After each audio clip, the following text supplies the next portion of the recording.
Hey guys, hopefully you're having a good day. Wanted to share something that just happened to me and share something that's on my heart. So I was heading to Walmart. I was going to get some dog food and stuff, and I saw a woman as I was pulling into the Walmart parking lot that she was appeared to be begging, asking for food and or money. And so, when that happens, I usually pray.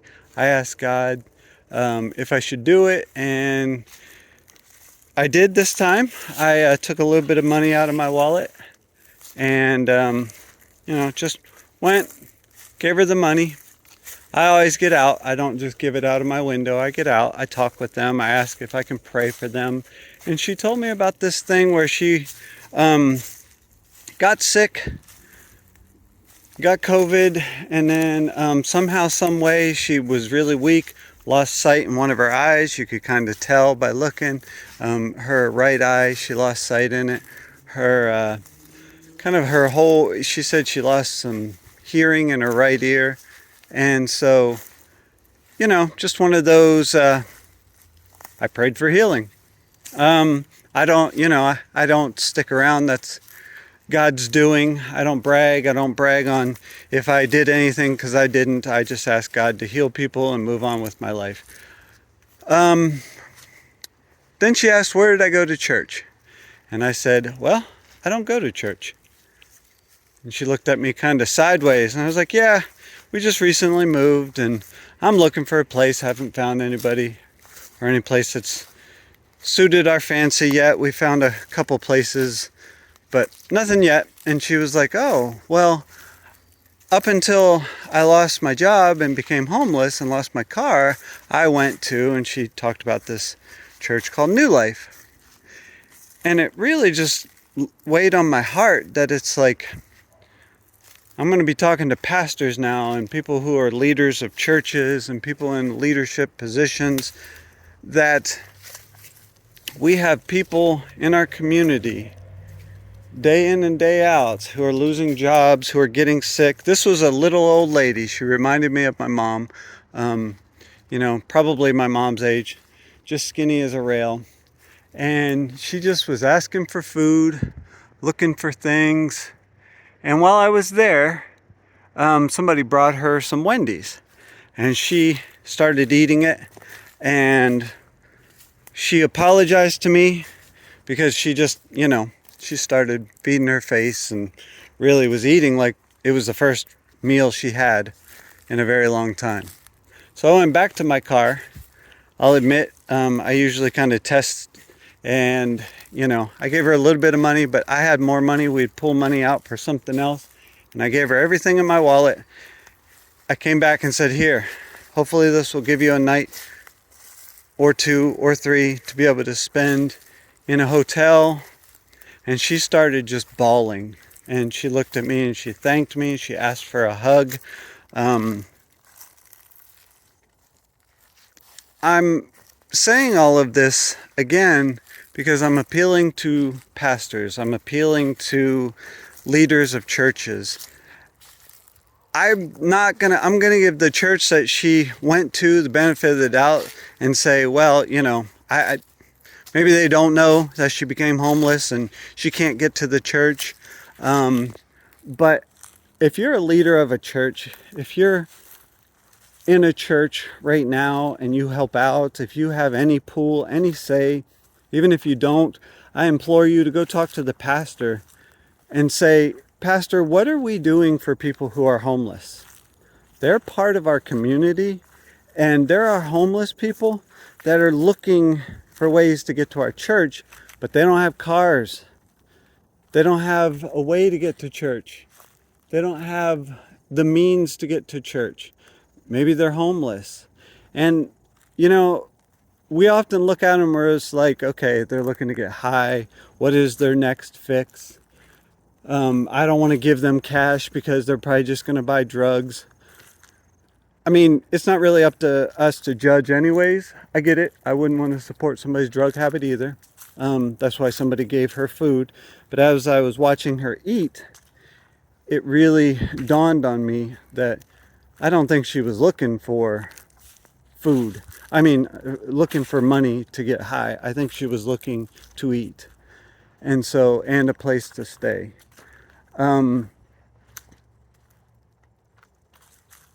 If you're part of a church, if you run the church, if you're a pastor, if you're in a leadership position, look for these people. Go to these people. Get out of your church right now. Get out of your office. Get out of your comfort zone and go find these people. Walk to them. What was ironic was she is literally across the street from a church as she's begging and asking for food and saying she wishes she could go back to this church called New Life, and telling me all about it, told me it was a great church. She said she'll get back there as soon as she has a car again to get to it. Guys, I'm going to admit something. I walked around Walmart and I was almost in tears the entire time. God laid her on my heart to just continue to pray. I think because she reminded me of my mom.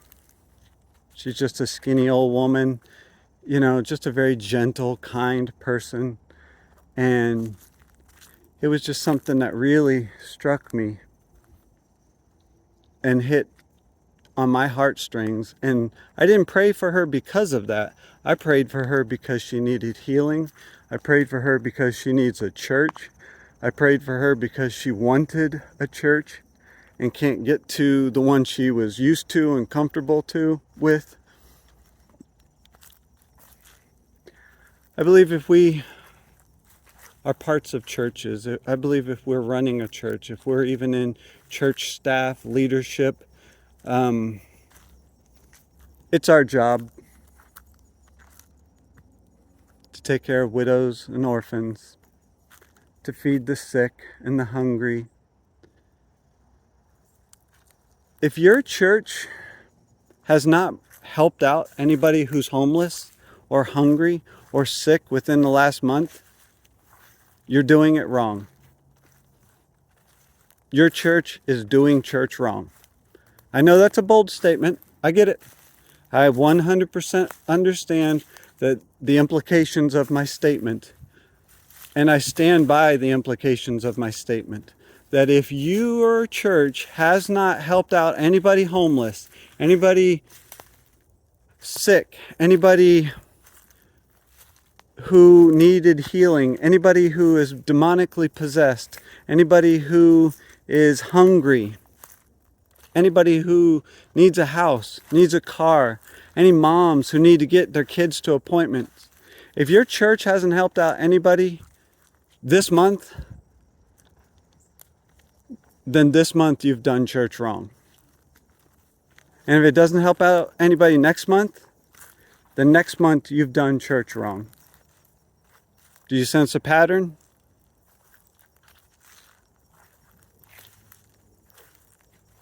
I would challenge anybody to find out what happens to their church when they start doing this.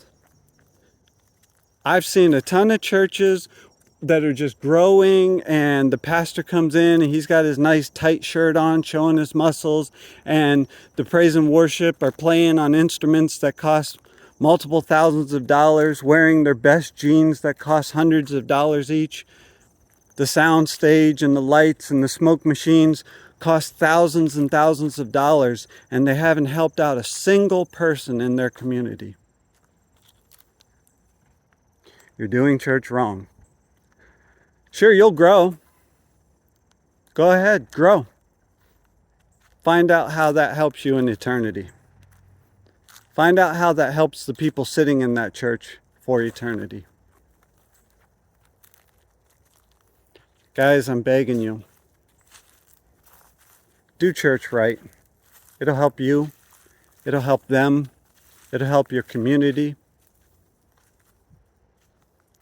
And then all the glory belongs to God.